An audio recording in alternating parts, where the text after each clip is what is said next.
Christian Audio, a division of Recorded Books, presents On Earth as It Is in Heaven, How the Lord's Prayer Teaches Us to Pray More Effectively, by Warren W. Wiersbe. Narrated by Mike Lenz. What would happen to the church if the Lord's Prayer became a test for membership as thoroughly as the creeds have been? P.T. Forsyth, The Soul of Prayer.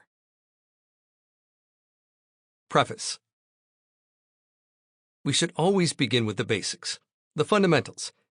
Writers take the letters of the alphabet, combine them into words and the words into sentences and paragraphs, and produce what we call literature: essays, poetry, learned dissertations, news stories, jokes, and advertising. Painters take dabs of color from their palettes and put them in the right places on their canvases, and we call it art. Composers take the notes of the musical scale, arrange them into chords, and the chords into melodies, and give us overtures, ballads, hymns, and advertising jingles. The same principle applies to our praying. Just as a baby cries for his or her parents, the new believer cannot help but cry out, "Abba, Father." Galatians chapter 4, verse 6. Nevertheless, as babies grow into childhood and beyond, they learn that there's a fascinating, yet complicated communication system among humans, and little by little, they speak words and build sentences. The same holds true for believers. If we want to keep maturing in the Christian life, we must be serious about developing our prayer life. To do this, we must know and respond to the basic elements of prayer. Some of these elements are found in the familiar Lord's Prayer, recorded in Matthew chapter 6, verses 9 through 13. My goal in this book is to explain and apply these elements so that you may become excited about praying and mature in your personal prayer ministry.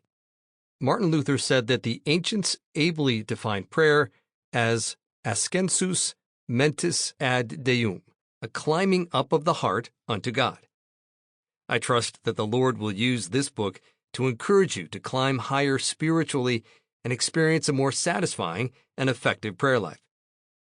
Not to want to pray, then, is the sin behind sin, wrote P.T. Forsyth, and it ends in not being able to pray.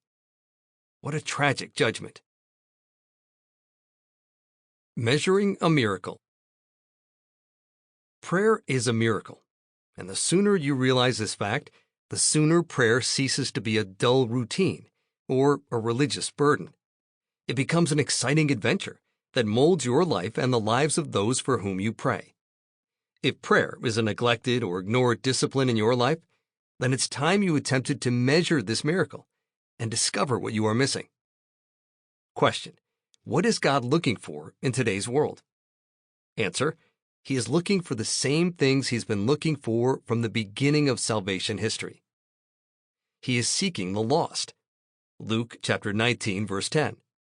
He is seeking true worshipers. John chapter 4, verse 23.